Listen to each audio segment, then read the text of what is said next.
Waalaikumsalam warahmatullahi wabarakatuh. Oke, jadi sekarang kita masuk ke pertemuan 12 ya untuk mata kuliah Sistem Informasi Geografis.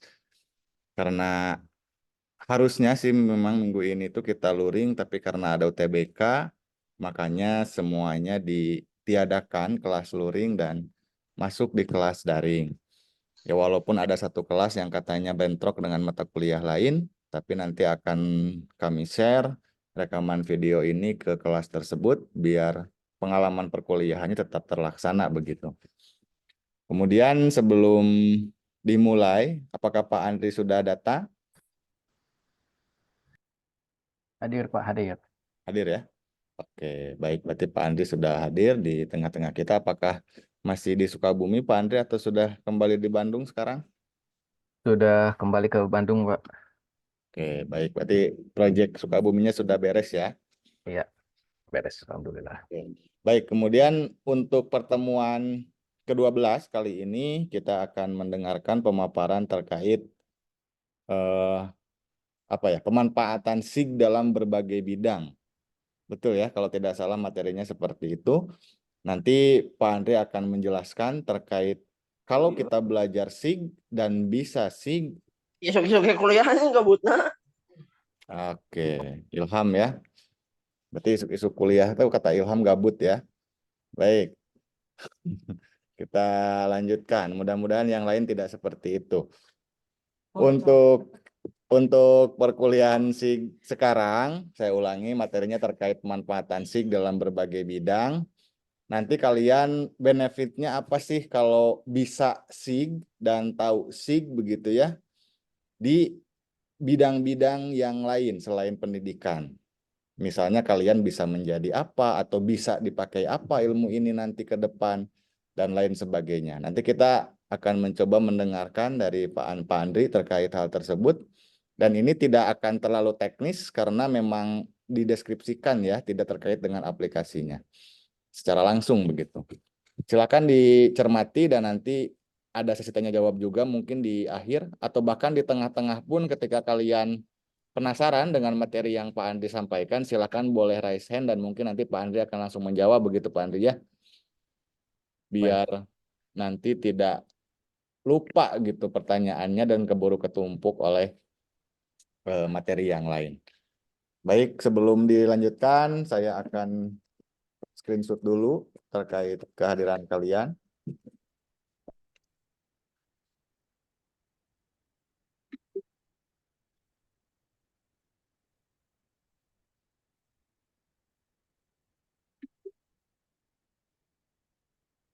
Belum semuanya on ya.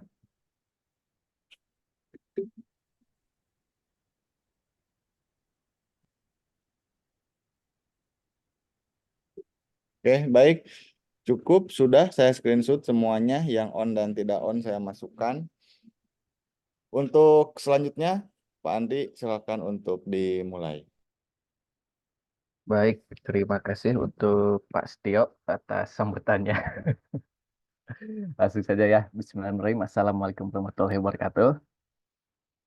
Eh, Bertemu kembali di perkuliahan Sistem Informasi Geografis di pertemuan ke-12 ya.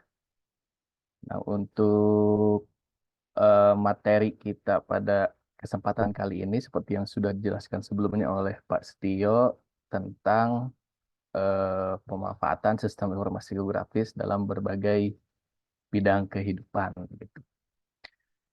Mungkin langsung saja ya saya share screen.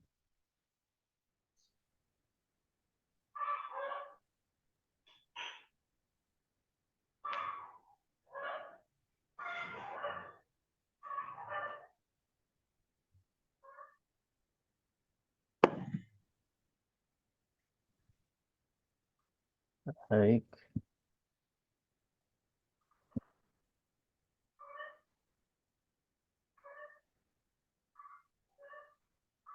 Jadi dalam sistem informasi geografis tentunya dengan adanya sistem informasi geografis tentunya banyak hal yang bisa kita lakukan dalam menunjang keilmuan geografi gitu. Selain selain di bidang pendidikan sebagai background kita semua ya, sistem informasi geografis juga bermanfaat karena memiliki banyak fitur dan eh, kegunaannya, baik itu nantinya berupa peta ataupun hasil analisis dan pemodelan, sehingga harapannya nantinya dengan analisis dan pemodelan yang dihasilkan oleh sistem informasi geografis dapat digunakan sebagai dasar atau penunjang dalam pengambilan keputusan oleh stakeholder-stakeholder terkait. Yang pertama mungkin sudah kita ketahui dalam bidang pemetaan tentu saja sebagai salah satu core atau inti dari sistem informasi geografis kita bisa membuat berbagai macam peta ya. Kemudian pengelolaan sumber daya alam, kebencanaan, kehutanan, pertanian dan perkebunan, hidrologi, kelautan dan perikanan, ekologi dan konservasi. Perlu digarisbawahi pemanfaatan SIG atau sistem informasi geografis ini tidak terbatas pada hal-hal yang sudah saya sebutkan sebelumnya ya. Bisa juga dalam perkembangannya nanti ada banyak hal yang bisa dilakukan oleh sistem informasi geografis. Namun dalam pertemuan kita kali ini karena keterbatasan waktu, eh, saya akan sedikit membahas pemanfaatan SIG dalam bidang-bidang yang sudah saya sebutkan sebelumnya. Yang pertama mungkin manfaat sistem informasi geografis ini yaitu dalam infrastruktur data ya. Banyak jenis data dan lembaga manajemen data menghargai infrastruktur geospasial. Misalkan instansi-instansi yang terkait dengan pemetaan seperti Badan Pertanahan Nasional ataupun Badan Informasi Geospasial. Kemudian bahkan eh, di tingkat yang lebih sempit seperti misalkan kabupaten, kecamatan, bahkan desa sudah didorong untuk membuat sistem informasi gitu. Salah satu contohnya itu dalam dalam pemanfaatannya itu nantinya setiap desa itu dia harus mempunyai SID dia tuh sistem informasi desa. Nah, salah satu informasi yang ada di dalamnya itu tentunya eh, yaitu tentang sistem informasi yang memuat tentang eh, data-data yang berkaitan dengan geospasial gitu. Nah, kemudian salah satu eh, isu yang sedang gencar eh, disebutkan oleh pemerintah yaitu harapannya nantinya di Indonesia dalam waktu dekat pemerintah sudah memiliki satu buah peta gitu ya yang bisa dilakukan atau bisa menjadi dasar dalam pengambilan kebijakan. Kebijakan tersebut adalah One Map Policy atau kebijakan satu peta. One Map Policy ini tentunya dapat dilakukan apabila semua stakeholder terkait itu dapat eh, apa ya dapat sedikit menurunkan egonya gitu ya. Misalkan BPN punya data tentang bidang tanah satu Indonesia ataupun BIG mempunyai data dengan data tentang penggunaan lahan. Dengan adanya One Map Policy, harapannya semua kebijakan yang akan diimplementasikan nantinya berdasarkan satu buah peta induk yang digunakan oleh semua instansi gitu. Kemudian selanjutnya itu tentang pemetaan dasar. Keunggulan SIG selanjutnya dalam bidang pemetaan dan pemetaan dasar, seperti contohnya adalah pembuatan peta topografi, dapat dilakukan dengan menggunakan sistem informasi geografis. Kemudian peta dasar Indonesia meliputi peta topografi Indonesia, contohnya itu RBI ya, peta rupa bumi Indonesia. Kemudian contoh lainnya ada peta lingkungan laut nasional dan peta lingkungan pesisir Indonesia. Nah, peta-peta tersebut nantinya eh, akan dikeluarkan oleh satu satu instansi aja ya yang kembali berkaitan dengan One Map Policy tadi atau kebijakan satu peta.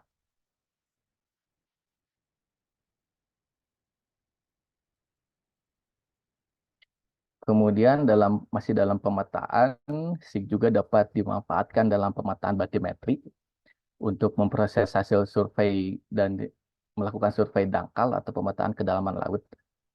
SIG atau GIS digunakan untuk menginterpolasi area yang belum dijelajahi dan memvisualisasikan data. Jadi batimetri ini singkatnya atau dapat dikatakan sebagai pemetaan kedalaman laut ya batimetri ini. Kemudian pemetaan tematik juga dapat dilakukan seperti contohnya peta curah hujan, kepadatan penduduk.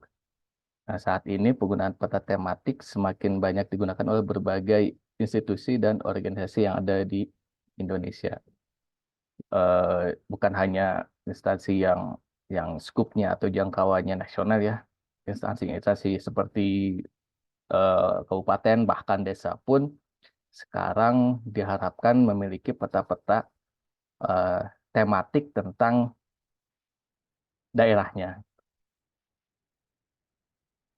Nah, kemudian selanjutnya adalah pemanfaatan dalam pengelolaan sumber daya alam. SIG banyak digunakan dalam pengelolaan dan konservasi sumber daya alam karena dapat digunakan dalam bidang dapat digunakan misalnya untuk mengetahui sebaran aktual ataupun potensi sumber daya yang ada dalam satu wilayah. Selain itu, manfaat SIG juga dapat dilakukan misalkan untuk pengolahan gudang, pengelolaan, dan penilaian dampak lingkungan. Jadi misalkan SIG juga nantinya karena dia memiliki satu buah keunggulan yaitu bukan hanya memvisualisasikan tapi juga dapat menganalisis ataupun manipulasi data. Manipulasi ini dalam hal positif ya. Data-data yang diambil kemudian dianalisis dan di modeling dalam aplikasi atau software SIG sehingga nantinya contohnya misalkan dapat dilakukan untuk pemetaan potensi sumber daya alam ataupun untuk mengetahui lokasi mana yang paling sesuai misalkan untuk membangun dam atau bendungan gitu. Dan juga bisa dapat digunakan untuk penilaian analisis dampak lingkungan. Masih dalam pengolahan sumber daya alam, contohnya, contoh yang lainnya yaitu untuk inventarisasi sumber daya alam, misalkan untuk menentukan distribusi dan kelimpahan atau lokasi sumber daya alam seperti keanekaragaman hayati, kawasan bernilai konservasi tinggi atau HCV ya, High Conservation Value, dan sumber daya mineral.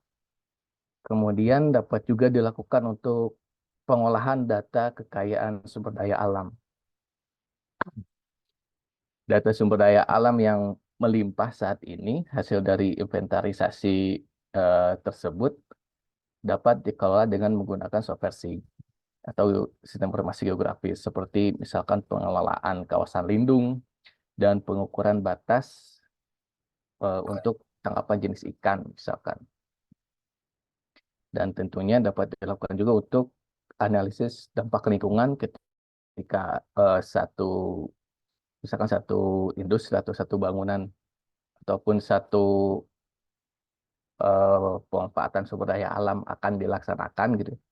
Tentunya sebelum hal tersebut dilakukan, sebelum dilaksanakan harus dilakukan analisis dampak lingkungan gitu atau yang disebut dengan AMDAL.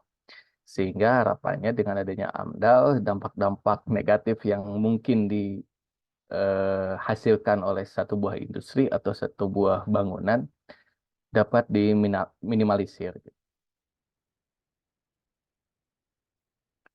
Nah, ini salah satu contoh pemanfaatan SIG dalam pemetaan sumber daya alam ya. Mungkin nanti kalau misalkan teman-teman ingin mengaksesnya, ini ada salah satu contoh yang ada di Lombok, di Provinsi Nusa Tenggara Barat.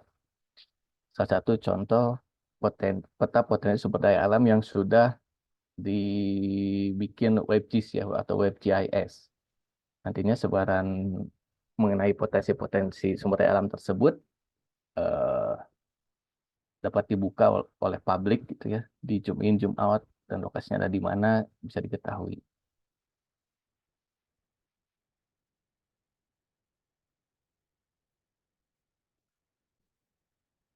Kemudian selanjutnya adalah pemanfaatan sistem informasi geografis dalam bidang kebencanaan. Dalam bidang kebencanaan, salah satu hal yang bisa dilakukan oleh SIG adalah dengan membuat prediksi atau pemodelan area rawan bencana dan rentan bencana.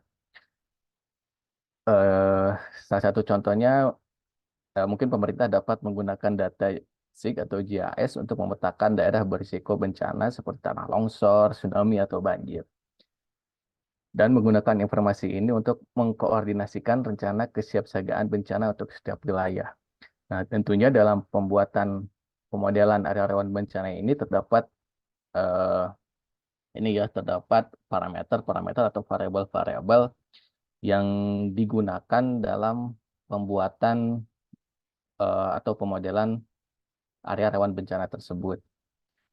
Kemudian selanjutnya juga dapat dilakukan untuk perencanaan jalur evakuasi.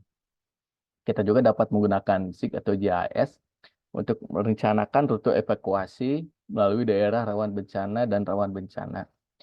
Biasanya untuk perencanaan jalur evakuasi ini dilakukan analisis jaring atau network analysis. Kemudian, ya ini salah satu contohnya ya, salah satu contohnya pembuatan peta rawan bencana yang ada di Kabupaten Purworejo. Jadi dalam proses pembuatan peta ini tentunya tidak serta-merta kita memberikan warna merah, hijau, kuning misalkan. Pemberian klasifikasi tersebut tentunya harus didasari dengan eh, variabel-variabel atau parameter-parameter yang sudah terbukti secara ilmiah gitu. Misalkan contohnya untuk daerah yang dekat atau yang kemiringannya landai dan dekat dengan bibir pantai, tentunya daerah tersebut merupakan daerah yang paling rawan terjadi bencana tsunami gitu. Kemudian misalkan vegetasinya rendah, nah hal tersebut juga daerah tersebut juga bisa diklasifikasikan sebagai daerah yang rawan eh, yang paling terdampak ketika terjadi sebuah bencana tsunami misalkan. Nah, data-data tersebut kemudian di-overlaykan di dalam software GIS atau software SIG sehingga nantinya didapat area-area mana saja yang terklasifikasikan sebagai area yang eh, terdampak berat, sedang, atau ringan gitu. Kemudian, nah kalau ini contoh tentang kita kawasan bencana Gunung Bromo ya. Jadi eh, kalau kita lihat peta ini dia eh, menggunakan analisis buffer ya. Jadi buffer ini dia membuat area berdasarkan titik, misalkan titik yang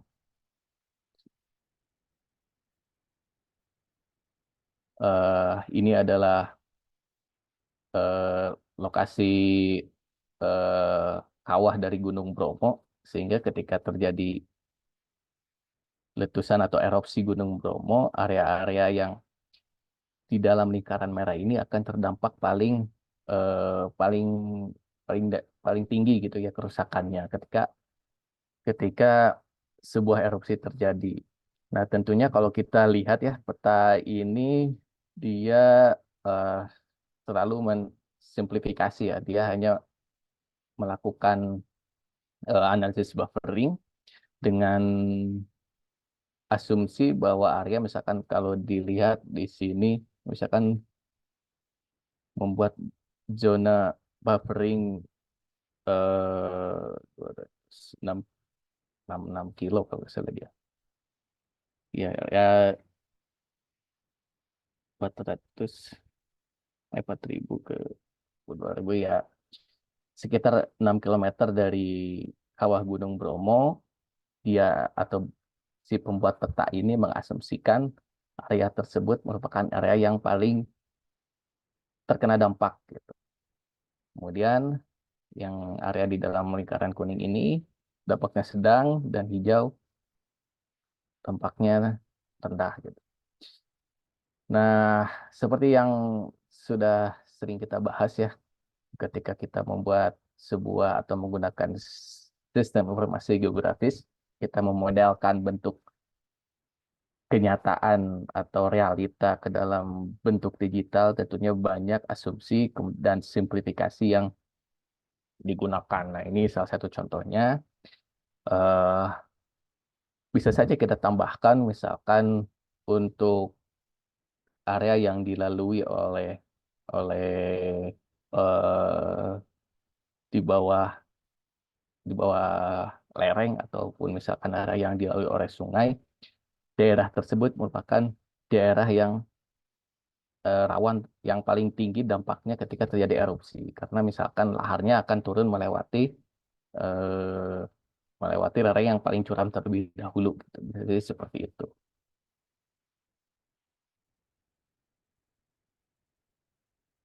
Baik, itu adalah satu contoh ya, salah satu contoh pemanfaatan SIG dalam kebencanaan.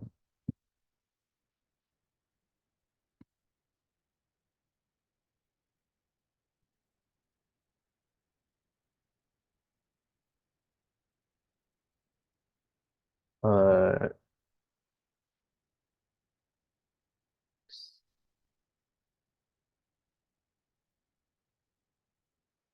Ya itu tadi salah satu contohnya pemetaan dan pengukuran luas wilayah. Kemudian ini kalau tadi yang rawan bencana ya. Kemudian SIG juga bisa dilakukan untuk pemetaan dan pengukuran luas wilayah yang terdampak bencana alam. Kalau tadi sebelumnya dilakukan sebelum terjadi bencana gitu ya, untuk memitigasi hal-hal yang skenario terburuk yang mungkin terjadi gitu untuk meminimalisir korban yang akan terjadi. Nah, kemudian SIG juga bisa dilakukan untuk pemetaan dan pengukuran luas wilayah yang terdampak oleh bencana alam. Dalam hal terjadi bencana, misalkan respon yang cepat perlu dilakukan, biasanya hal ini digunakan atau menggunakan data penginderaan jauh. Ya, data penginderaan jauh tersebut digunakan dan dianalisis menggunakan software SIG untuk memetakan daerah bencana dan melakukan pengukuran secara cepat gitu. Sehingga eh, dalam misalkan dalam ketika sebuah bencana terjadi dan pemerintah ingin mengetahui seberapa besar dampak yang terjadi karena bencana tersebut, tentunya jika harus survei langsung ke lapangan akan membutuhkan waktu yang banyak, kemudian biaya juga yang tidak sedikit ya. Kemudian karena respon cepat yang perlu dilakukan dalam dalam hal eh, tanggap bencana gitu, sehingga SIG ini bisa dimanfaatkan untuk menjadi sebuah gambaran awal gitu dalam proses pemetaan daerah yang eh, terdampak bencana gitu, sehingga nantinya eh, respon yang tepat dan cepat dapat dilakukan untuk membantu para korban bencana alam. Kemudian contoh yang lainnya dalam bidang kebencanaan adalah dalam proses pemulihan bencana, SIG dapat membantu kita untuk membuat rencana pemulihan untuk area bencana yang terjadi gitu. Nah, mungkin ini adalah salah satu contoh ya. Tentunya sebuah bencana tidak mesti dikarenakan oleh alam gitu ya. Bencana yang disebabkan oleh manusia juga ada, salah satu contoh yang hangat seperti yang terjadi di Gaza sana dengan adanya bantuan SIG, sistem informasi geografis, kemudian ditunjang dengan data penginderaan jauh. Progress. Yang jelas ya.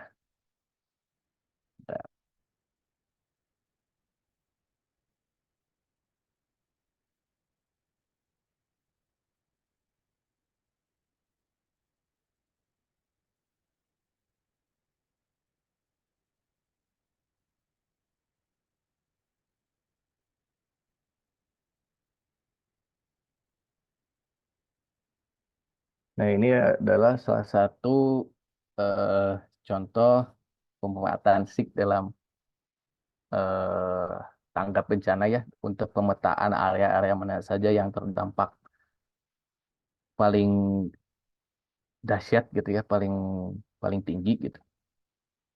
Dengan bantuan data penginderaan jauh yang memadai, kita bisa memetakan kalau dilihat di sini adalah ini adalah peta tentang damage assessment ya. Jadi peta ini menunjukkan seberapa banyak bangunan-bangunan yang hancur dengan adanya eh, bencana kemanusiaan yang terjadi di Palestina sana ya. Bisa dilihat area yang merah ini merupakan area yang paling tinggi kerusakannya, kemudian yang semakin warnanya semakin semakin merah muda itu semakin rendah gitu. Nah, bisa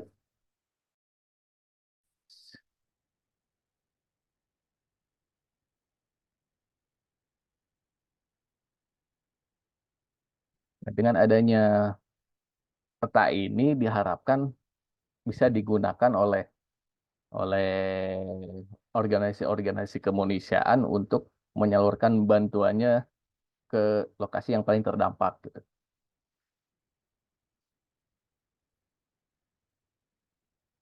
Contohnya misalkan eh, dengan adanya peta ini tentu saja tim organisasi-organisasi kemanusiaan yang ingin mengirimkan bantuannya bisa dengan tepat mengirimkan bantuannya di lokasi yang paling terdampak gitu.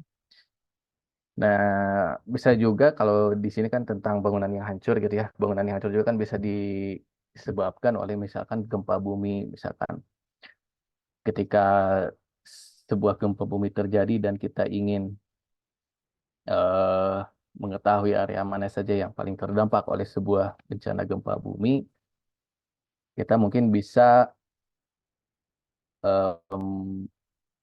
ini ya, misalkan mengambil data foto udara dengan drone terlebih dahulu untuk mengetahui lokasi yang paling hancur gitu.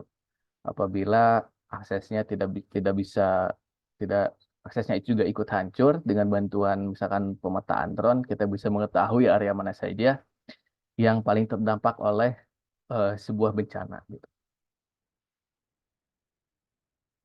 Baik, itu tadi tentang bencana. Ada pertanyaan sampai di sana?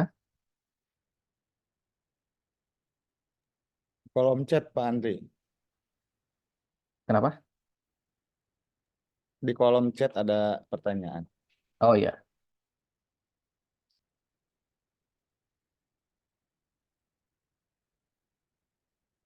oke. Ada pertanyaan dari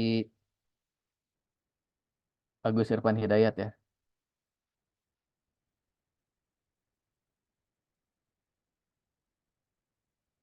Pertanyaan tentang bagaimana kita menentukan harga saat menggunakan jasa JS.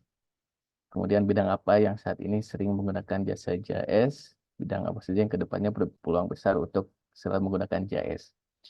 Oke ya, mungkin eh saya jawab sebelum kita lanjut, saya jawab pertanyaan dari Agus Irfan terlebih dahulu ya. Yang pertanyaan pertama tentang menentukan harga saat menggunakan jasa eh, JS. Nah, untuk industri geospasial di Indonesia itu sendiri sebenarnya dari Badan Informasi Geospasial dia sudah ada perka ya, peraturan dari Kepala BIG, Perkabik tentang standar jasa eh, dan standar harga yang digunakan eh, untuk JS ini untuk orang-orang yang bergerak di bidang industri geospasial. Mungkin kalau misalkan teman-teman penasaran bisa di search ya kalau nggak salah namanya lupa saya.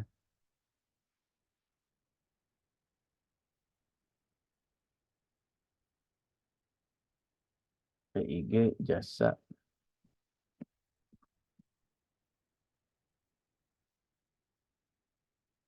Ya, oh ya. Nah, dalam peraturan BIG nomor 16 tahun 2001 di sana sudah memuat tentang besaran tarif jasa. Oh, kalau ini tarif pelatihan ya.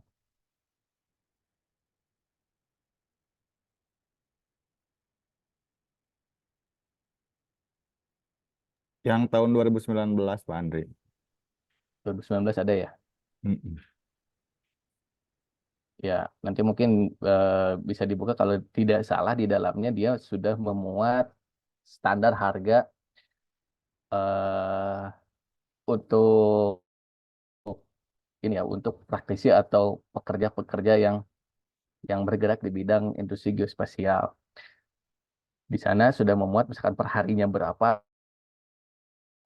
berdasarkan pengalaman kerjanya berapa tahun, kemudian ijazah terakhirnya S1 atau S2 gitu, di sana sudah memuat harga per bulannya gajinya berapa gitu. Namun pada kenyataannya ketika eh, bisa pula misalkan berdasarkan perkabik tersebut ketika pekerjaannya dari BIG ya, eh, ketika satu buah pekerjaan dan nilai nilai nilai harga pekerjaan tersebut keluar, nah harga-harga tersebut itu muncul berdasarkan per KBIG tersebut. Kemudian ya untuk harga biasanya dia eh, didasarkan atau awalnya dia berdasarkan si pemberi kerjanya harganya berapa gitu. Tapi harga tersebut tentunya ada dasarnya, ada dasarnya tersebut yaitu per KBIG tersebut itu. Namun kemudian pada pelaksanaannya mungkin eh, ada pekerjaan yang bersifat personal gitu, bukan instansi yang menawarkan pekerjaan untuk melaksanakan misalkan untuk pengukuran atau untuk pemetaan drone. Kita bisa menawarkan membuat rancangan anggaran sendiri gitu ya tentang misalkan untuk gaji berapa, kemudian untuk biaya sewa alat berapa, ataupun kalau kita sudah mempunyai alat GIS kita bisa memasukkan de- depresiasi ya atau penurunan nilai alat itu sendiri ke dalam RAB-nya gitu. Nah, kemudian yang kedua, bidang apa saja yang sering sekali menggunakan jasa GIS. Sebenarnya dengan adanya apa ya, dengan seiringnya kemajuan GIS yang ada saat ini, sebenarnya GIS ini bisa bisa masuk ke berbagai macam apa ya aspek kehidupan gitu. Mungkin kalau yang paling sering menggunakan jasa GIS kalau di instansi tentu saja eh, BPN ya Badan Pertanian Nasional, kemudian BIG juga bisa, kemudian bahkan untuk misalkan untuk pemetaan ini ya apa sih namanya yang yang eh dari perpajakan juga bisa menggunakan GIS misalkan untuk memetakan objek pajak mana saja yang ada di suatu wilayah gitu. Kemudian sering berjalannya waktu bahkan di skop yang lebih kecil seperti di desa pun eh, terakhir saya melaksanakan pemetaan desa itu sendiri gitu.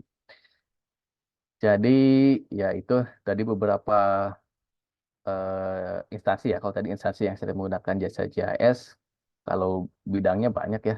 Bidang yang sering sekali menggunakan GIS, terutama di bidang-bidang yang berkaitan dengan eh, fisik gitu ya, seperti pengukuran ataupun pemetaan gitu. Nah, bidang apa yang kedepannya berpeluang besar dan akan selalu menggunakan GIS? Nah, ini yang sedikit ini ya. eh, dengan adanya mungkin teman-teman juga mengikuti tentang AI ya, artificial intelligence. Salah satu hal yang bisa dia lakukan adalah sebenarnya dia juga bisa menggunakan, bisa melakukan digitasi secara otomatis ya. Nah, digitasi secara otomatis itu sendiri tentunya harus didasarkan dengan data yang sudah bagus juga gitu.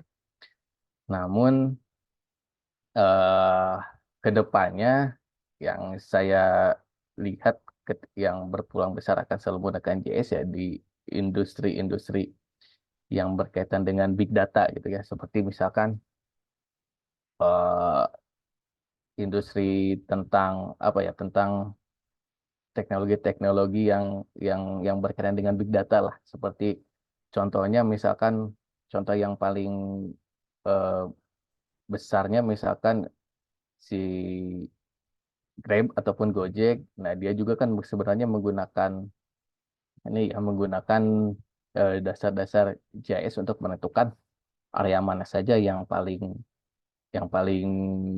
eh, untuk misalkan untuk menempatkan posisi eh, apa area yang paling tinggi permintaan jasanya di mana, kemudian area mana saja berdasarkan big data, berdasarkan history search para penggunanya, apa saja yang paling mereka perlukan gitu. Ya itu saja sih kalau menurut saya yang paling berpulang besar itu yang berkaitan dengan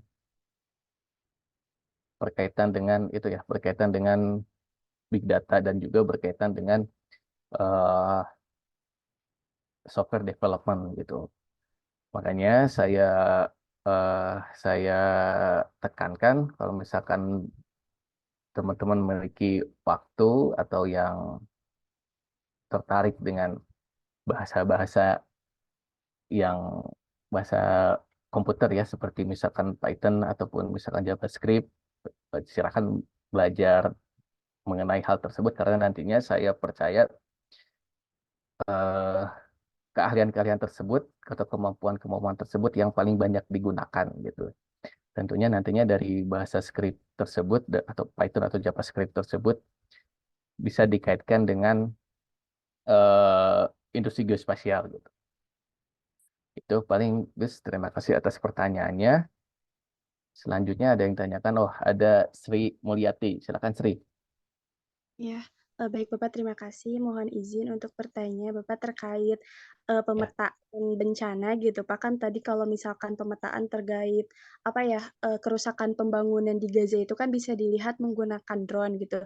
Nah, betul. misalnya bencana ini tuh apa ya, pergerakan tanah gitu Pak. Nah, itu tuh cara kita menganalisnya itu seperti apa gitu Pak? Apakah harus turun langsung ke lapangan untuk melihat kondisinya secara langsung supaya nanti ketika digambarkan pada sistem informasi geografis atau pemetaannya itu kita bisa tahu secara faktual di lapangan atau bisa menggunakan aplikasi yang lainnya? Mungkin seperti itu Pak pertanyaan dari saya. Terima kasih Pak. Baik, baik, terima kasih Sri Mulyati. eh Sri tadi mencontohkan tentang sebuah bencana pergerakan tanah ya. Nah, salah satu yang bisa dilakukan dalam mengetahui seberapa besar dampak bencana tersebut, eh, dampaknya terhadap masyarakat atau seberapa jauh dampaknya terhadap sebuah daerah gitu. Untuk contoh bencana pergerakan tanah, sebenarnya bisa dilakukan dengan membandingkan data sebelum sebelum terjadi bencana dan setelah terjadi bencana. Nah, sebenarnya data tersebut kita bisa dapat misalkan eh, Landsat ataupun citra yang dihasilkan oleh Eropa itu Sentinel ya. Nah, kita bisa mendownload citra time series, tapi keterbatasan dia itu kan sebenarnya karena eh, ini ya, dia resolusi spesialnya jelek ya, satu pikselnya dia sampai 8 meter. Ada juga citra yang lebih bagus itu citra spot ya yang sering digunakan, bukan spot ya, citra world view yang sering digunakan oleh Google. Nah, kita juga bisa eh, menggunakan citra tersebut untuk membandingkan pra eh, pra bencana dan pasca bencana yang terjadi. Sehingga nantinya kita bisa melihat seberapa banyak bangunan yang sudah hilang ataupun misalkan seberapa jauh pergerakan tanah tersebut terjadi. Nah, contohnya seperti yang terjadi di mana ya kemarin ya. Mungkin kalau kita sebagai personal akan sedikit sulit ya untuk mengakses data tersebut. Namun apabila misalkan kita bekerja di pemerintahan atau misalkan yang instansi yang berkaitan dengan bencana seperti BPBD, kita bisa mengakses data cerita tersebut, kemudian kita bisa mengolah data tersebut gitu. Seperti itu mungkin salah satu caranya dengan untuk membandingkan pra bencana dan pasca bencana gitu. Oh iya, baik Pak. Berarti selain kita menggunakan drone juga untuk mengetahui kerawanan bencana di suatu daerah, kita juga harus apa ya, bisa apa namanya teh, mengendalikan terkait citra satelit gitu Pak, supaya kita bisa mengetahui terkait bencana, khususnya tadi mengenai pergerakan tanah. Mungkin seperti itu ya Pak? Iya, betul. Baik Bapak. Kalau kita memiliki akses terhadap cerita tersebut, mudah, cuman masalahnya kan akses ya. Nah, kita juga bisa misalkan eh, kalau bencananya skupnya emang besar gitu ya, kita bisa menggunakan cerita yang resolusi rendah yang bisa didapatkan secara gratis untuk menganalisis dampak bencana tersebut gitu saja sih. Baik, terima kasih atas pertanyaannya. Ada lagi yang bertanya? Kalau tidak ada, oh ada ya, Nazala Zean. Silakan Nazala Zean. Iya, Bapak, mohon maaf sebelumnya tidak bisa on cam karena jaringan. Untuk Baik. pertanyaan, saya cukup tertarik dengan kebijakan yang satu peta untuk beberapa kebijakan gitu ya, Pak, yang nantinya akan ada di Indonesia. Nah, saya ingin tahu apakah memang itu sudah kebijakan yang cukup bagus untuk negara Indonesia atau bagaimana ya, Pak? Soalnya kan kalau misalkan satu peta bisa diakses gitu untuk semuanya, nggak masalah gitu dengan keamanan. Karena dilihat juga kan di negara Korea Utara bahkan di blur gitu Pak, sulit lah gitu. Terus kenapa Indonesia ngadain kebijakan seperti itu gitu Pak? Oke. Baik, terima kasih atas pertanyaannya. Nah, kebijakan satu peta itu atau One Map Policy itu tentunya dibuat berdasarkan eh, keresahan-keresahan sebelumnya ya. Mungkin kalau teman-teman mengetahui bahwa hampir setiap instansi gitu ya di Indonesia ini dia memiliki petanya sendiri, misalkan. Mungkin salah satu contoh yang paling hangat ini tentang ini ya, peta izin lokasi yang dikeluarkan eh, oleh apa ya? Kalau tidak salah izin lokasi yang dikeluarkan oleh kementerian apa gitu ya, lupa saya. Ternyata luas izin yang dikeluarkan oleh kementerian tersebut luasnya itu lebih luas daripada wilayah existing gitu. Wilayah existing itu wilayah yang ada sebenarnya. Jadi misalkan dalam izinnya itu dia ada 1 juta hektar misalkan. Nah ternyata padahal lahannya itu cuma ada 800.000 hektarnya tentunya 200 hektarnya itu dari mana padahal tanahnya tidak ada gitu. Nah, mungkin setelah ditelusuri ternyata yaitu tadi karena setiap instansi memiliki datanya sendiri ya, datanya masing-masing, tentunya dia juga memiliki ego instansi gitu. Data saya yang paling benar, data saya yang paling layak digunakan. Sehingga eh, pada pelaksanaannya terjadi eh, konflik kepentingan gitu ya antar instansi. Nah, dengan adanya masalah tersebut, dalam beberapa tahun terakhir, pemerintah berinisiatif untuk melakukan kebijakan satu peta gitu. Jadi artinya satu peta itu sendiri, eh, artinya di sini itu dia setiap kebijakan yang akan diambil oleh pemerintah ataupun instansi di daerah ataupun instansi-instansi yang sekelas kementerian misalkan ataupun kabupaten, provinsi, bahkan setingkat desa ketika mereka ingin melaksanakan atau mencetuskan sebuah peraturan atau melaksanakan sebuah proyek gitu ya. Data yang digunakan itu cuma ada satu data gitu. Jadi nantinya harapannya misalkan dari Kementerian Kehutanan dia tidak lagi misalkan Kementerian Kehutanan itu tidak lagi atau contohnya konflik antara Kementerian Kehutanan dan BPN gitu ya. Karena ada misalkan ada kawasan yang sebelumnya sudah di state atau sudah diklaim sebagai kawasan hutan, tapi ternyata tetap disertifikatkan oleh BPN, sehingga terjadi konflik di sana antar masyarakat dan juga antar Kementerian Kehutanan. Harapannya hal tersebut itu tidak terjadi gitu dengan adanya kebijakan satu peta gitu. Jadi nantinya harapannya Kementerian Kehutanan tidak akan merasa hutannya semakin hilang karena dibuat sertifikat, misalkan seperti itu.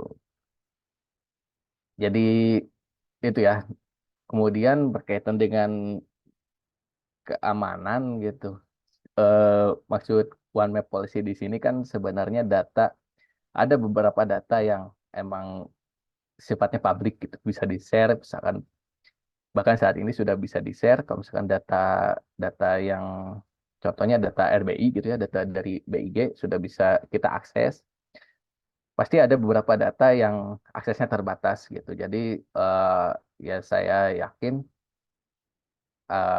untuk keamanan sudah diperhitungkan lah oleh pemerintah data mana saja yang aksesnya publik dan data mana saja yang sudah sifatnya rahasia gitu. Seperti itu mungkin. Ada lagi pertanyaan?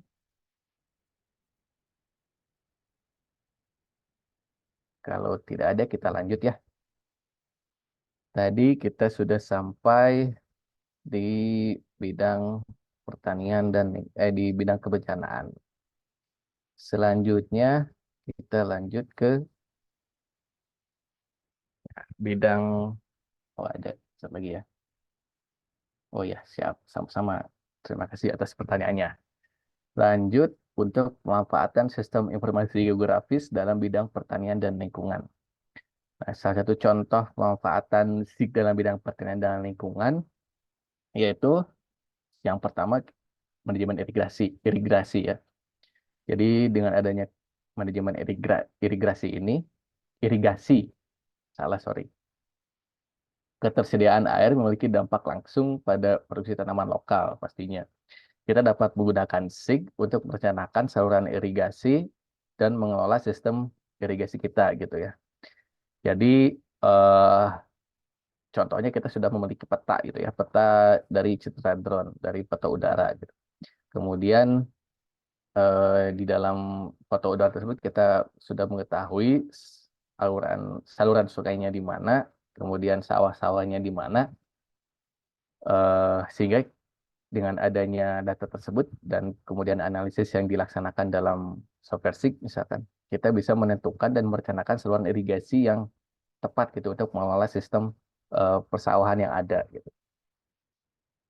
Nah, kemudian selanjutnya contoh pemanfaatannya yaitu tentang pertanian presisi. Istilah pertanian presisi ya,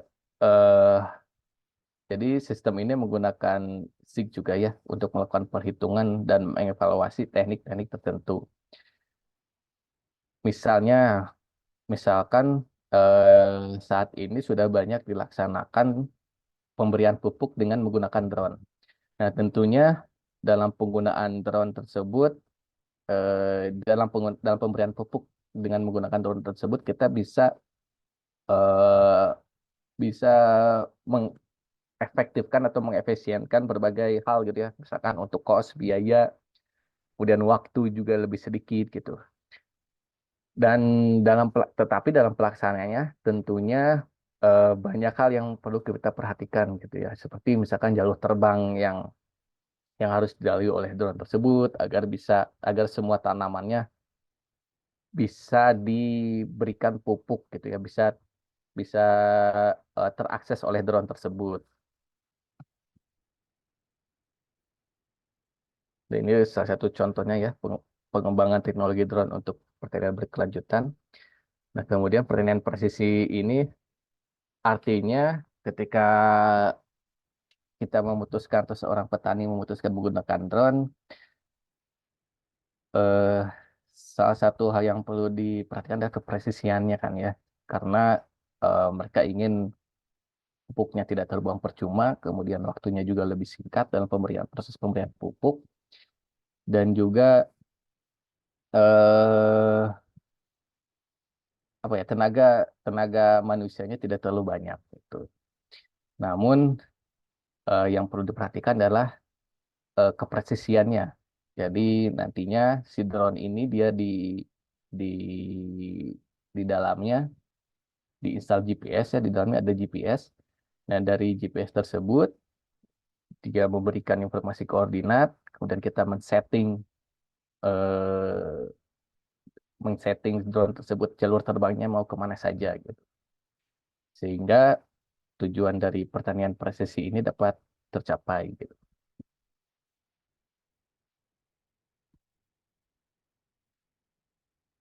Nah, kemudian contoh selanjutnya adalah pemanfaatan SIG dalam bidang pertanian dan lingkungan.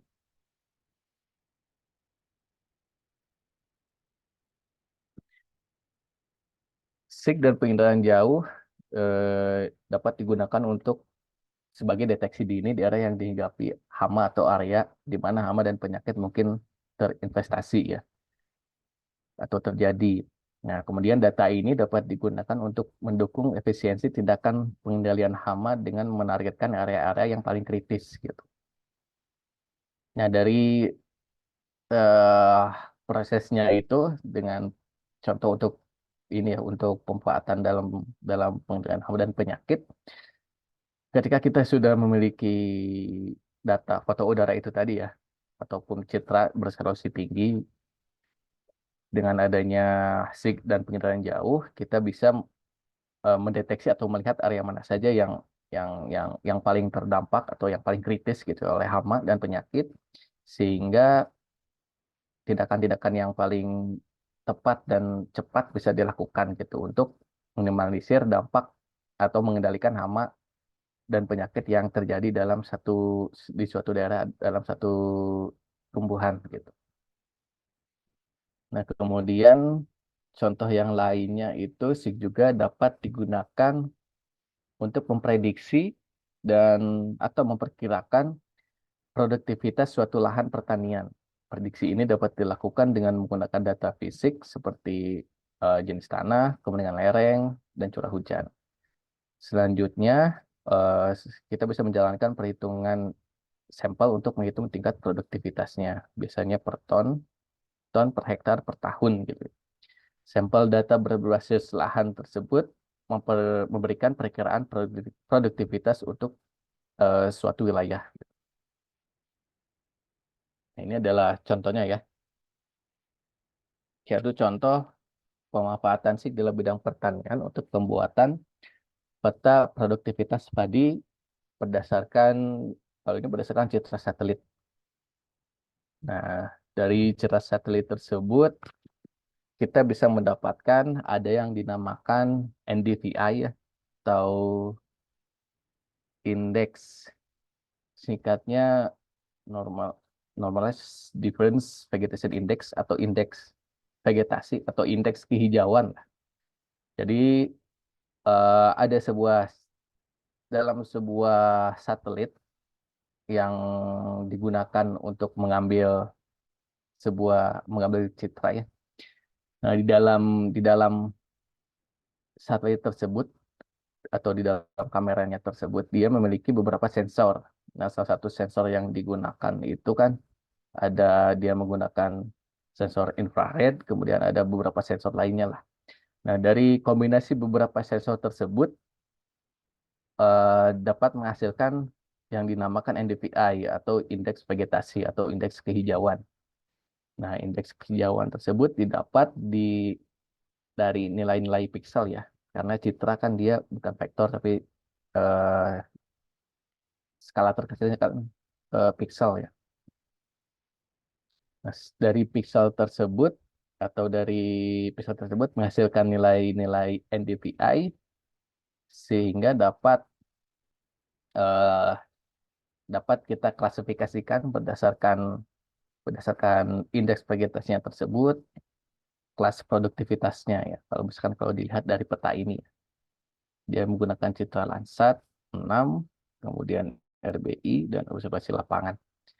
Nah, kemudian kalau sudah kita klasifikasikan kelas produktivitas dalam ton per hektar gitu, tentunya kita harus validasi ke lapangan ya. Kita survei ke lapangan langsung, eh, apakah betul misalkan dalam daerah ini produktivitasnya sekian ton per hektar gitu. Sehingga nantinya dapat kita aplikasikan semua hasil dari observasi tersebut untuk mengeneralisir semua daerahnya berdasarkan hasil sampel dari observasi lapangan itu tadi gitu. Itu ya contohnya panjang sebenarnya ya dalam pembuatan peta produktivitas peta sebuah tumbuhan pertanian misalnya.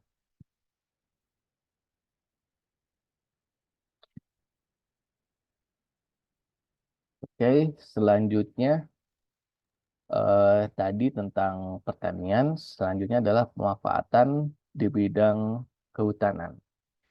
Nah, salah satu pemanfaatan SIG yang paling umum ini kan dia untuk menginventarisir hutan ya. Jadi, inventarisasi hutan adalah rangkaian kegiatan pendataan untuk mengetahui secara lengkap kondisi dan potensi sumber daya hutan dan sekitarnya. Dalam hal ini, inventarisasi hutan dilakukan dengan menggunakan pendekatan penginderaan jauh dan survei lapangan.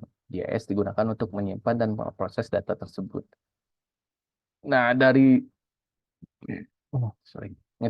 untuk data kehutanan itu sendiri biasanya didapat dari data penginderaan jauh ya, dari citra satelit misalkan ataupun misalkan dari foto udara untuk memberikan gambaran seberapa banyak hutan yang tersisa misalkan.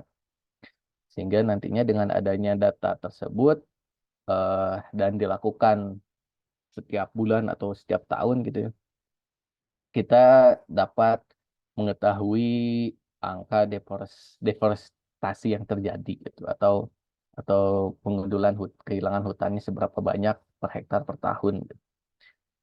Nah, kemudian dapat juga dilakukan untuk kebakaran hutan dan lahan. Kebakaran lahan merupakan ancaman nyata bagi hutan, terutama di daerah pelak ya. Pelak ini daerah yang rentan gitu ya, yang tanpa ada api pun dia bisa terbakar misalnya. SIG juga dapat membantu mendeteksi kebakaran di hutan dan lahan. Salah satu contohnya itu data penginderaan jauh MODIS Frames ya. Karena data MODIS Frames ini dia bisa mendeteksi hotspot atau titik-titik panas yang ada di permukaan bumi dari satelit gitu. Sehingga satelit tersebut nanti akan mengirimkan data bahwa di sini ada hotspot, eh, ada titik api ya, karena modis ini dalam satelitnya dia memiliki sensor temperatur sehingga dia bisa mendeteksi area mana saja yang yang yang terjadi kebakaran gitu berdasarkan hotspotnya atau titik panasnya. Nah, ini salah satu contohnya ya, salah satu contoh hotspot distribution di Sumatera Selatan, di daerah pit area ya, daerah gambut. Sehingga nantinya dengan adanya data ini eh, bisa digunakan oleh para pengambil kebijakan.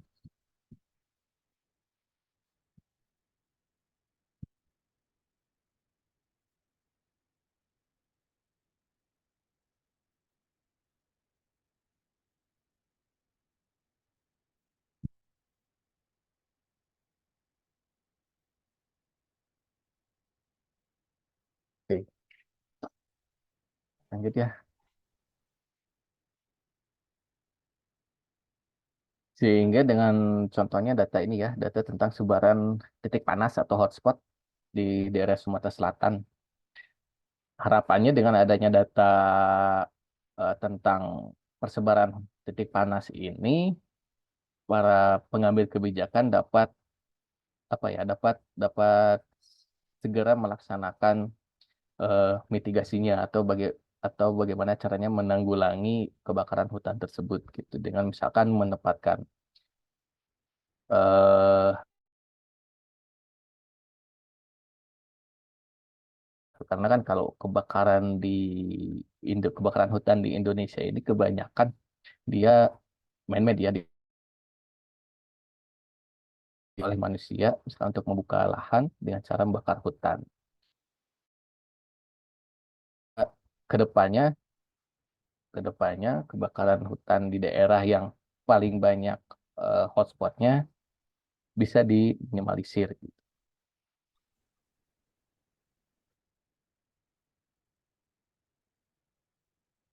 Ini masih tentang bidang kehutanan ya.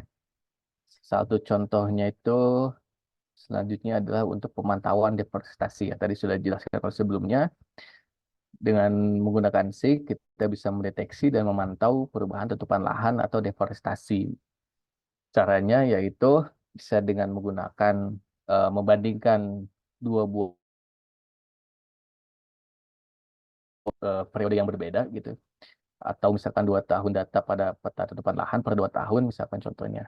Kemudian salah satu penggunaan SIG yang paling populer dan masih relevan hingga saat ini ya ini adalah pemantauan deforestasi dengan menggunakan data time series ya, data antara waktu. Studi ini menggunakan data penginderaan jauh berbasis SIG untuk mendeteksi deforestasi akibat kebakaran ataupun eh, oleh manusia gitu ya di hampir seluruh dunia. Caranya yaitu dengan membandingkan dua buah citra di dua periode yang berbeda, seberapa banyak kawasan hutan area yang sebelumnya hutan berubah menjadi misalkan perkebunan ataupun pemukiman gitu. Nah, ini adalah salah satu contohnya ya, salah satu contoh dari kalau kita baca di eh, legendanya yang kuning ini hutan yang hilang sebelum tahun 2000, jadi tahun 2000 dianggap datanya tidak ada di sini. Nah, jadi yang warna pink dan merah ini adalah area hutan yang pink dulu ya, yang pink adalah area hutan yang hilang antar tahun 2000 sampai 2006.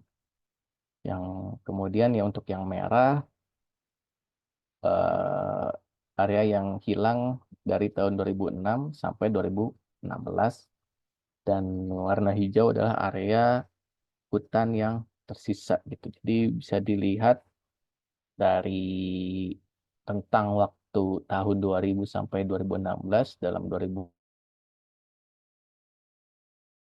kira dengan adanya SIG kita bisa lihat seberapa banyak ya, seberapa luas hutan yang hilang karena kebakaran hutan misalkan ataupun eh, karena misalkan perubahan tutupan lahan misalkan untuk pemukiman ataupun perkebunan. Nah, berdasarkan data ini nantinya eh, bisa dilaksanakan banyak hal ya. Kita bisa misalkan untuk daerah yang paling banyak kehilangan hutan, eh, apa saja yang harus dilakukan, misalkan. Kemudian kita bisa menentukan misalkan untuk daerah, misalkan untuk Provinsi Riau, itu karena areanya yang paling banyak hilang, hutan yang paling banyak hilang, harus lebih diperhatikan misalkan atau untuk daerah yang tidak terlalu banyak kehilangan hutannya mungkin bisa eh, perhatiannya tidak sebesar eh, provinsi yang hutannya hilang paling banyak. Oke, kita bersihkan dulu ya. Nanti saya jawab pertanyaannya.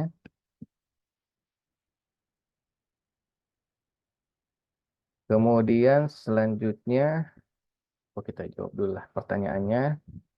Tadi ada pertanyaan dari Akram ya. Bertanya tentang SIG di bidang pertanian, apakah ada perbedaan aplikasi saat melakukan pengambilan data pada pemetaan, soal irigasi dan pemetaan pertanian atau pada saat pemupukan pada lahan pertanian. Oke, jadi dalam SIG ini kan sebenarnya tidak terbatas aplikasinya, hanya misalkan ArcGIS gitu ya. Untuk pengolahan, mungkin untuk pengolahan data spasial, ArcGIS sangat powerful gitu, digunakan. Tetapi misalkan untuk pengambilan data di lapangan, misalkan bisa menggunakan aplikasi-aplikasi yang lainnya. Nah, kemudian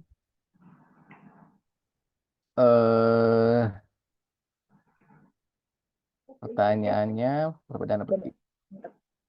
Kemudian saat pengumpulan data pada pemetaan saluran irigasi dan pemetaan pertanian, ya itu. Kemudian untuk ini ya, untuk pemetaan pertanian, kalau hanya untuk pemetaan pertanian, kita bisa menggunakan banyak software ya untuk pengambilan data di lapangan misalkan.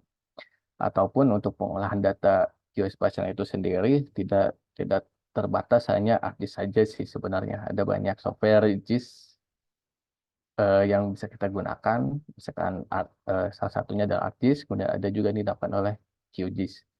Namun untuk saat ini yang paling populer digunakan itu yaitu dua itu ya, ArcGIS dan QGIS yang paling powerful. Keunggulannya untuk QGIS, dia itu open source, dia gratis ya, tidak perlu nge-crack atau tidak perlu beli lisensi, kita bisa gunakannya langsung. Namun penggunanya masih belum terlalu populer gitu.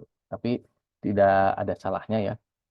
Mungkin pada suatu saat nanti QGIS akan lebih populer daripada ArcGIS karena dia open source gitu ya. Dia terbuka dan gratis, sehingga tidak ada salahnya kita juga belajar QGIS sih sebenarnya. Karena pada dasarnya tools-toolsnya sama saja sih antara ArcGIS dan QGIS. Hanya mungkin ada beberapa lokasi-lokasi toolsnya yang berbeda gitu. Kemudian untuk pengolahan citra juga bisa dilakukan oleh banyak software ya. Ada untuk membuat klasifikasi misalkan area kehutanan ataupun untuk melakukan klasifikasi NDVI, kita bisa menggunakan AirDAS, ada yang dinamakan AirMapper gitu. Seperti itu. Sebenarnya bisa juga sih kita melakukan klasifikasi NDVI untuk pertanian ya, menggunakan QGIS juga bisa gitu. Kemudian untuk pemupukan pada lahan pertanian sebenarnya bisa dilakukan langsung di tablet ataupun di gadget yang digunakan dalam drone tersebut ya. Kita bisa membuat jalur di dalam aplikasi tersebut ataupun jalurnya kita siapkan dulu dalam software GIS, kemudian kita pakai di tablet untuk drone-nya atau ponsel untuk drone-nya. Jadi berbagai macam aplikasinya, bukan hanya terbatas di ArcGIS ya. Tergantung tujuan apa yang ingin kita capai. Seperti itu. Terima kasih Akram atas pertanyaannya. Kalau kita lanjut ya. Selanjutnya, ada lagi? Oh, cukup. Selanjutnya, pemanfaatan GIS atau SIG dalam bidang hidrologi dan manajemen air. SIG dapat digunakan, salah satu contohnya dalam hidrologi atau manajemen air, salah satunya adalah untuk pengolahan daerah aliran sungai. SIG dapat digunakan untuk mendukung pengolahan das daerah aliran sungai, mulai dari untuk menggambarkan das tentu saja ya, hingga untuk memodelkan daerah aliran sungai. SIG juga memiliki banyak alat dan fitur yang dapat digunakan untuk analisis dan pemodelan berbasis das. Salah satunya adalah ArcSWAT ya. Dia ada tools yang ada dalam ArcGIS juga sih, namanya ArcSWAT. Kemudian contoh yang lainnya adalah untuk pemodelan tingkat erosi dan sedimentasi. Kita bisa menggunakan SIG untuk memodelkan laju erosi dan deposisi dan pola distribusi dan spasial yang dikonfirmasi gitu. model seperti software Russell dan Answer banyak digunakan oleh praktisi dan peneliti untuk tujuan ini. Jadi berkaitan dengan pertanyaan tadi ya dari Azwar, jadi ada berbagai macam ya. Misalkan untuk pemodelan, salah satu misalkan tujuannya untuk tingkat erosi dan sedimentasi, kita bisa menggunakan Russell dan Answer gitu. Dengan bantuan aplikasi tersebut, software tersebut, kita bisa memodelkan seberapa tinggi laju erosi yang terjadi dalam suatu daerah, dalam suatu sungai gitu.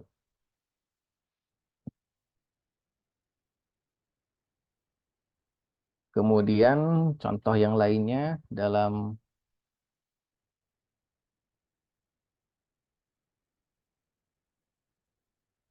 bidang hidrologi dan manajemen air adalah kita bisa melakukan analisis potensi dan ketersediaan air tanah.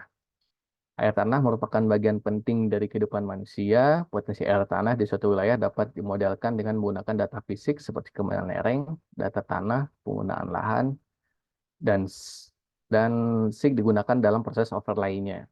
Jadi ketika kita sudah memiliki data itu tadi ya, berbagai macam parameter atau variabel, contohnya adalah kemiringan lereng, data tanah, dan penggunaan lahan misalkan. Kita bisa overlaykan data tersebut dalam software SIG, sehingga nantinya bisa didapat peta analisis tentang potensi ketersediaan air tanah. Contohnya untuk itu ada untuk contoh pemanfaatannya di bidang hidrologi ya. Kemudian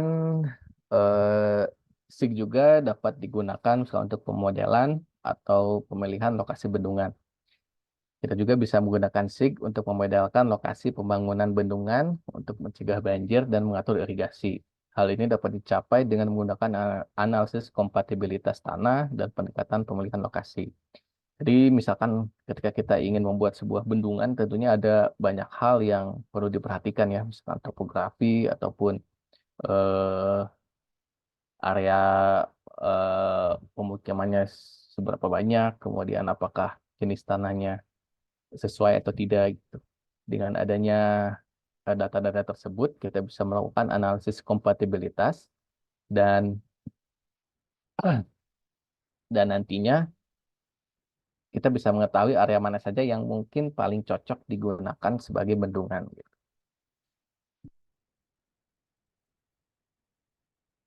Oke, kalau ini adalah peta contoh tingkat ketersediaan air tanah ya tahun 2021 di Provinsi Sumatera Selatan oleh BMKG Palembang. Dan nantinya eh, dengan bantuan SIG kita bisa membuat salah satu ini ya analisis tingkat ketersediaan air tanah.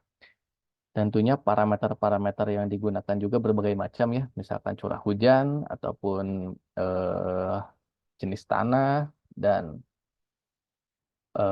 tingkat evaporasinya seberapa panas gitu ya. Hingga nantinya akan didapat kadar air tanah misalkan kurang, sedang, cukup.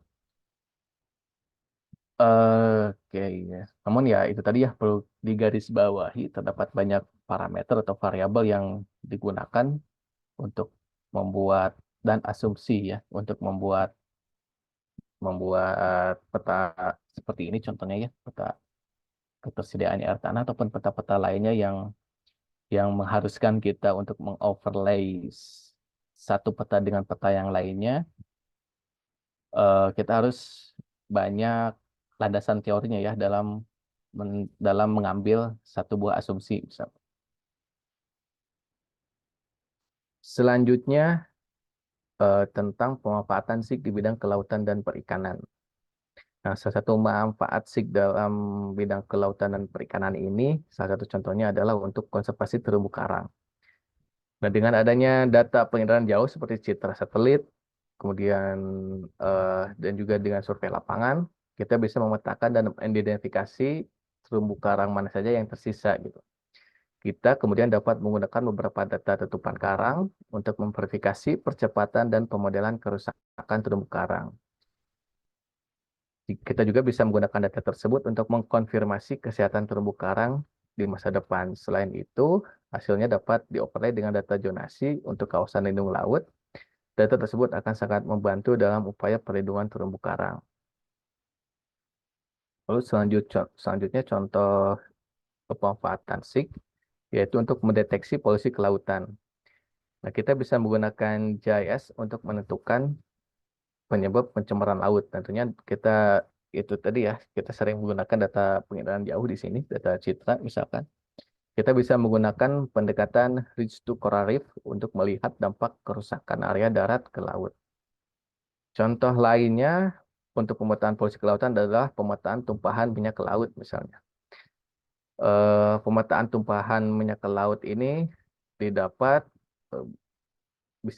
kita dapat dengan membandingkan itu ya, membandingkan citra atau foto udara time series dari sebelum dan sesudah terjadinya tumpahan dalam kasus ini, sehingga kita bisa mendapatkan informasi seberapa luas area yang terdampak oleh tumpahan minyak tersebut gitu. Dan harapannya keputusan-keputusan yang diambil oleh stakeholder terkait untuk menanggulangi bencana tersebut akan lebih cepat dan tepat gitu. Nah, ini adalah contohnya ya. Contoh pemetaan terumbu karang. Nah, selama eh, terumbu karang ini kan sebenarnya dia bisa terlihat dari citra selama kondisi airnya jernih, kemudian tidak terlalu dalam juga. Karena kan terumbu karang terletak di daerah-daerah dangkal kan ya. Bisa dilihat maksimal depth-nya, kedalaman maksimalnya adalah 10 meter. Jadi dia hanya bisa eh, membuat analisis terumbu karang selama kedalamannya di atas 10 meter.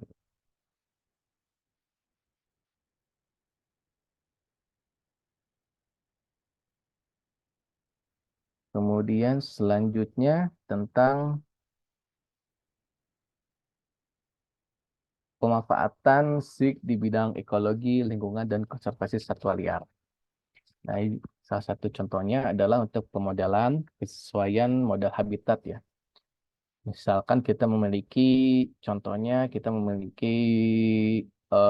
ingin membuat habitat yang paling sesuai untuk satu spesies, misalkan orang utan gitu. Kita bisa menggunakan SIG untuk memodelkan kesesuaian habitat tersebut. Pendekatan yang paling umum digunakan adalah melakukan pemodelan statistik spesifik seperti model linear umum, general GLM ya, General Linear Modeling, dengan mempertimbangkan titik pertemuan dan variabel lingkungan yang paling berpengaruh.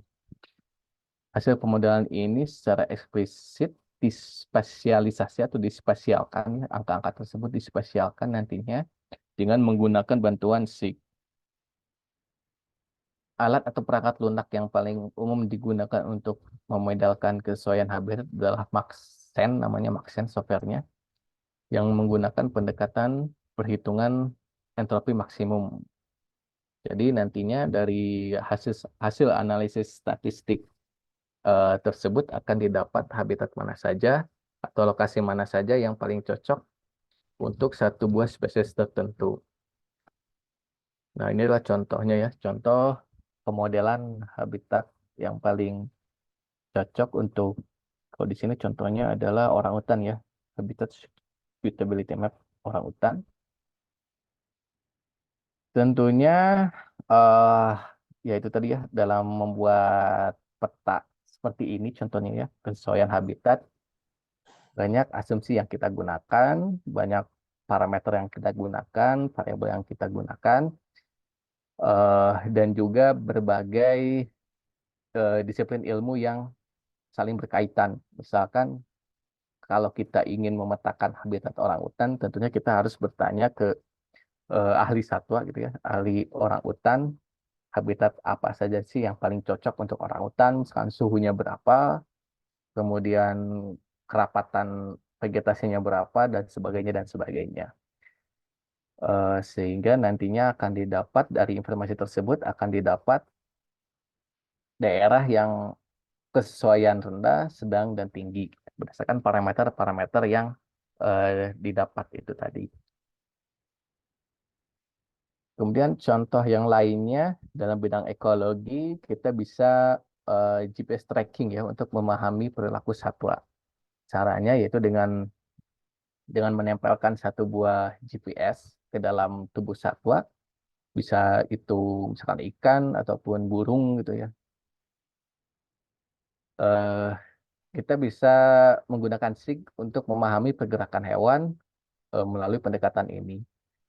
Jadi dengan adanya data yang dihasilkan dari GPS dan kemudian diolah dengan menggunakan software SIG, kita bisa mengamati distribusi, pola, dan waktu pergerakan hewan atau sekelompok hewan secara detail.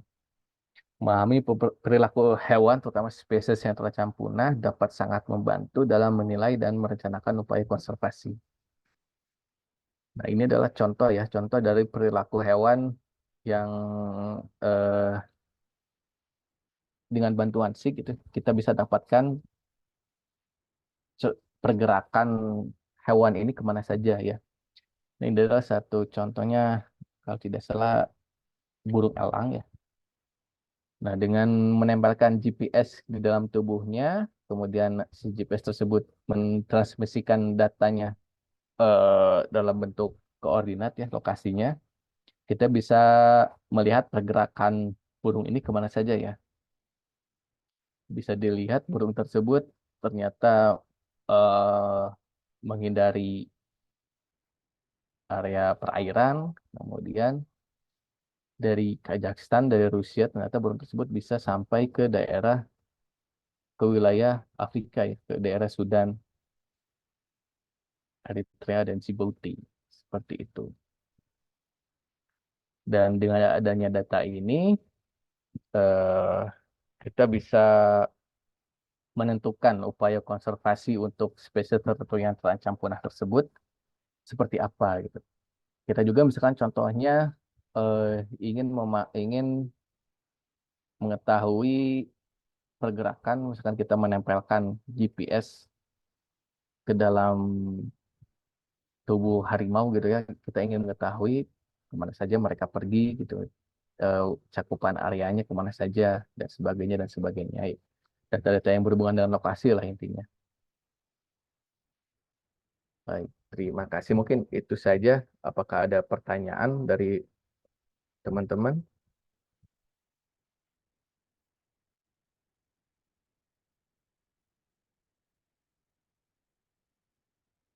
Apakah ada pertanyaan? Dari saya cukup, Pak.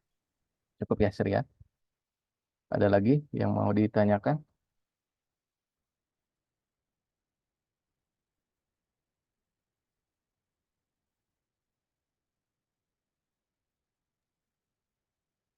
Oke, tambahan Pak Andri. Ya, silakan. Untuk tadi Perkabig ya, ini saya tadi nemu Oh ya, terkait detailnya begitu. Dan mudah-mudahan ini yang terbaru atau gak tahu ada yang paling baru lagi gitu. Ini salah satu panduan mungkin Pak Andri ya ketika kita akan melaksanakan semacam pengajuan tender dan lain-lain. betul. Salah satunya kita ada rujukan di sini terkait biaya atau honorarium para pekerja informasi geospasial lah istilahnya. Di sini dari Peraturan Badan Informasi Geospasial Nomor 16 Tahun 2019. Nah, di sini tadi pertanyaan dari Agus kalau saya nggak salah, untuk melengkapi di sini ada tabel-tabel yang angkanya cukup mengerikan sebetulnya. Besar ya. Nah, ini untuk tenaga ahli tapi belum tersertifikasi, dia biaya bulanannya itu kalau yang pengalaman kerjanya sudah 3 tahun bisa 18.500.000 ternyata. Itu paling minimum yang S1 ya atau setara tapi belum punya sertifikasi atau belum ter SKKNI mungkin ya Pak Andri maksudnya. Betul. Kalau untuk yang setara S2-nya yang pengalaman kerjanya 1 tahun itu 23 juta, kalau yang S3-nya sekitar 30 juta. Semakin panjang pengalaman kita yang dibuktikan oleh CV, kemudian keterangan proyek dan lain-lain itu maka biayanya itu makin tinggi begitu. Ini untuk ahli ya. Nah, di sini bisa sampai 70 juta dan lain-lain. Per bulan loh teman-teman, per bulan kerja ya. Nah, kemudian yang B ini ahli muda. Nah, berarti jenjang 7 ya kalau di SKKNI-nya. Itu kalau pengalaman 1 tahun bisa 18 juta. Kalau yang S2-nya 27 juta, yang S3-nya 34 juta. Pak Andri itu SKKNI 7 atau 8 sekarang Pak Andri? 7, Pak. 7 ya. Pak Andri misalnya nih ya, yang jenjang 7 atau SKKNI 7, dengan pengalaman mungkin lebih dari 10 tahun Pak Andri sekarang, atau lebih? Wah, belum, Pak. Kalau 10 tahun. 5 Belum. lah. 5 ya. Nah, 5 tahun dengan kualifikasi S2, sekarang standarnya tuh 34 juta loh gaji Pak Andri kalau project 1 bulan tuh. Hitungannya seperti itu ya. Kemudian ya banyak di sini tabel-tabelnya, silahkan kalian bisa lihat. Ini apalagi yang jenjang 9 yang ahli utama ya. Betul, Dengan Pak. pengalaman panjang itu ya sekitar hampir 80 juta kalau yang udah S3 ya per bulan. Begitu. Nah, di sini detail sebetulnya ya, sampai ke operator juga ada Heeh. apa namanya, ada honornya dan harganya pun ada di sini. Hanya saja mungkin ketika realisasi di lapangan itu terkadang agak sedikit berbeda ya Pak Andri ya. Apalagi Betul, kalau Pak. kita berbicara tentang orang dalam dan lain-lain sudah dikurangi untuk hal-hal seperti itu. Ya Iya, paling bagus mungkin yang cair 3/4-nya lah dari yang tercantum di sini. Itu paling bagus. Atau betul, mungkin betul. biasanya hanya setengahnya dari yang tercantum di sini. Gitu ya. Jadi memang kalau bicara tentang industri geospasial, kalau kalian sudah terlibat, itu angkanya mengerikan, besar-besar, dan itu seimbang dengan skill yang kalian miliki lah, intinya seperti itu. Mudah-mudahan nanti kalau ada yang berminat, bisa masuk ke ranah sana. Ya. Minimal 2 digit lah, kalau kalian sudah SKKNI level 5 tuh ya. Dan itu Betul. Amin, Pak. dan insya Allah nanti sedang pengajuan teman-teman di Unsil juga. Di Unsil kan sudah punya LSP ya Pak Andri ya. Dan saya juga Mm-mm. sudah berdiskusi dengan Pak Andri dan rekan-rekan di Bandung.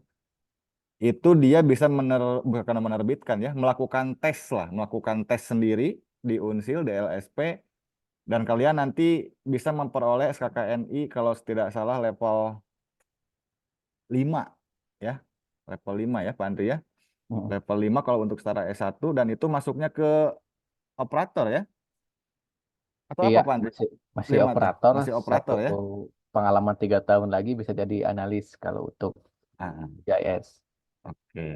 Jadi level 5 itu masuknya ke operator, kalau ada pengalaman 3 tahun nanti masuknya ke analis. Betul, Pak. Nah, itu di Unsil sedang diajukan oleh jurusan kita terkait kuotanya. Karena itu kan berbayar teman-teman. 1 orang itu 2 juta lebih lah kalau untuk level 5 itu. Dan nanti kalian akan dibiayai oleh kampus untuk melaksanakan tes tersebut di kampus. Dan nanti sertifikatnya kalian akan dapat sertifikat dari BNSP SKKNI level 5 atau sebagai operator. Dan itu bisa sangat lebih berharga daripada ijazah ketika nanti kalian akan berkecimpung di bidang SIG begitu. Di dunia industri SIG. Kecuali kalau kalian di bidang pendidikan jadi guru, nah itu baru gak laku gitu, gak fungsi ya. Tapi kalau Betul. kalian nanti maunya di bidang SIG itu laku. Dan itu lebih laku dari ijazah kalian di pendidikan geografi. Tinggal nanti jual aja ke Pak Andri. Pak Andri saya mau ikut proyek nih. Ini SKNC saya. Kan bisa seperti itu ya. Dan Bisa, Pak. sekarang lagi diusulkan. Mudah-mudahan tahun ini kita punya kuota kurang lebih 10 orang lah mungkin ya. Untuk dites. Jadi nanti kita akan screening dari rekan-rekan mahasiswa yang berminat, pendaftarannya berapa orang, dan kalau kuotanya dibatasi, nanti kita akan tes, kita akan saring, dan nanti hasilnya jumlahnya akan disesuaikan dengan kuota yang diberikan oleh pihak kampus begitu. Asesornya di internal, saya dan Pak Iman, dan kami sudah kemarin tuh kalau nggak salah level 6 ya SKKNI-nya, dan sudah punya BNSP untuk asesor begitu. Jadi sudah bisa melaksanakan sertifikasi sendiri di kampus. Nah, mungkin nanti supervisornya kita bisa mengundang Pak Andri dan rekan-rekan dari Bandung untuk mengecek lah standarnya dan lain-lain. Begitu ya, mudah-mudahan nanti bisa terrealisasi. Dan kalian kalau yang berminat boleh ikut di situ sebagai pendamping ijazah nanti hasilnya. Oke, ada lagi teman-teman yang ingin didiskusikan sebelum diakhiri? Enggak ya? Oke. Jadi bisnis ini bukan bisnis lah istilahnya ya. Bidang ini cukup menggiurkan. Kalau yang pernah tercebur ke sini, mungkin Pak Andri sudah sangat cukup lama di sini. Itu angka tendernya bisa MM-an teman-teman. Dengan segala lika-likunya ya. Dan bisa mencukupi kehidupan kalian kalau kalian berminat di sini. Nanti tinggal ikut aja dengan orang-orang yang lebih berpengalaman untuk belajar. Dan kedepannya bisa jadi kalian punya CV sendiri untuk membuat perusahaan tentang GIS begitu.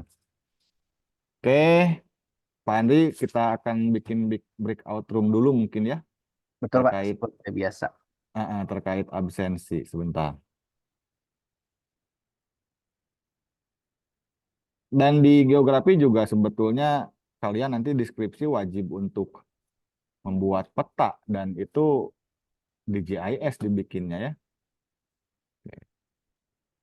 Bentar ya. Kita bikin breakout room-nya.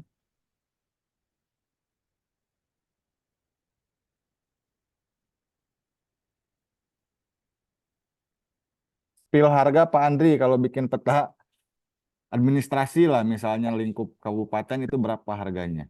Siapa tahu nanti anak-anak bikin skripsi lingkup kabupaten gitu ya, peta administratif sebagai salah satu syarat. Kisaran berapa sih harganya, Pak?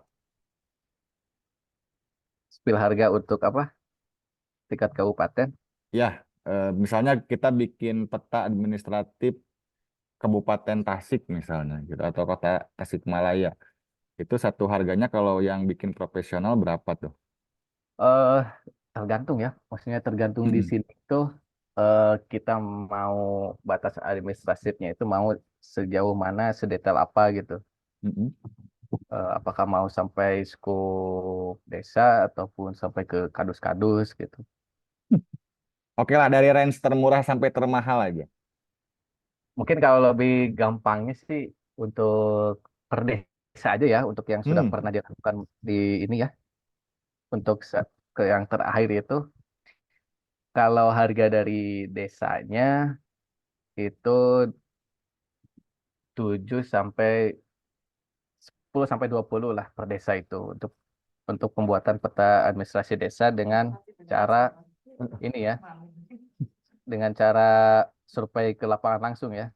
Ya, tuh dengerin teman-teman. Satu peta desa dengan survei langsung ke lapangan yang profesional itu mengerjakannya range-nya 10 juta sampai 20 juta. Iya, Ya, tawarannya. tawaran dari desa.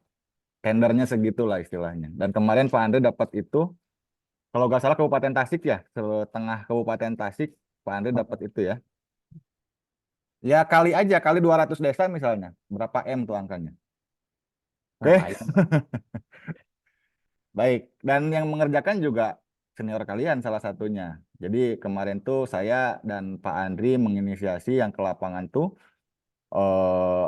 dari mahasiswa Unsil atau alumni Unsil biar bisa nanti punya pengalaman untuk ke depannya. Dan ada kalau kurang lebih 5 orang ya yang dilibatkan waktu itu Pak Andri dari Unsil dan menjadi rekan Pak Andri ketika penyusunan peta desa se-Kabupaten Tasik waktu itu. 10 juta kali 200 juga udah 2 M teman-teman ya. Tapi ya Ya, mungkin yang cair ke mahasiswa kan tidak seharga itu. Kita bagi-bagi juga dengan pihak-pihak lain yang ikut serta dalam proyek tersebut. betul. Ya minimal 2 juta per desa mah kan lumayan untuk mahasiswa mah ya. Oke, Lumayan silakan. proyek pertama mah. Gimana? Lumayan untuk proyek pertama mah, Pak. Betul, pengalaman lah istilahnya ya.